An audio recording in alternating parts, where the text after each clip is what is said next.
శ్రీ వాసుదేవాయ నమః. మాఘపురాణం 19వ అధ్యాయం ఈ వీడియోలో తెలుసుకున్నాము. ఏకాదశి మహత్యము. సంవత్సరంలో వచ్చు 12 మాసములలో మాఘమాసం అతి ప్రశస్తమైనది. అటువంటి మాఘమాసంలో నదిలోను కానీ లేదా నది లేని చోట తటాకమునందు కానీ తటాకం కూడా అందుబాటులో లేని ఎడల నూతి దగ్గర కానీ స్నానం చేసినంత మాత్రమునని మానవుడు తాను చేసిన పాపములన్నీ హరించిపోవును. పూర్వము అనంతుడను విప్రపుంగవుడు యమునా నదీ తీరముందున్న అగ్రహారంలో నివసించుచుండెను. అతని పూర్వీకులందరూ గొప్ప జ్ఞానవంతులు, తపస్సాలురు, దాన ధర్మములు చేసి కీర్తి పొంది ఉన్నారు.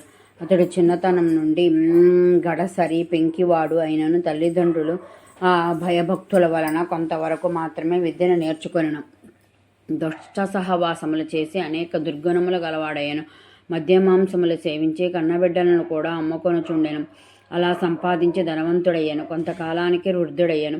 తనకున్న ధనంతో తాను తినడు, ఇతరులకు పెట్టడు. ఒకనాటి రాత్రి పరుండబోవునప్పుడు ఇట్లు ఆలోచించును, అయ్యో నేనెంతటి పాపాత్ముడనైతిని. దానము, శరీర బలం, ఉన్నదనం, మనోగర్వంతో జీవితాంతము ముక్తినిచ్చే పుణ్యకారమునొకటి చేయలేకపోయినాను కదా అని పశ్చాత్తాపం నొందుచు నిద్రపోయాను. అన్ని రోజులు ఒకే విధముగా ఉండవు కదా. ఆనాటి రాత్రి కొందరు చోరులు అనంతుని ఇంటిలో ప్రవేశించి ధనము, బంగారము ఎత్తుకుని పోయిరి. అనంతుడు నిద్ర నుండి లేచి చూడగానే సంపద అంతా హరింపబడినది. అన్యాయంగా ఆర్జించిన దానము అన్యాక్రాంతము అయ్యనని రోదన చేసినాడు. ఆ సమయమున పెద్దల నీతులు జ్ఞప్తికి వచ్చినవి. తాను చేసిన పాపములను ప్రాయశ్చిత్తము కోరసాగాను.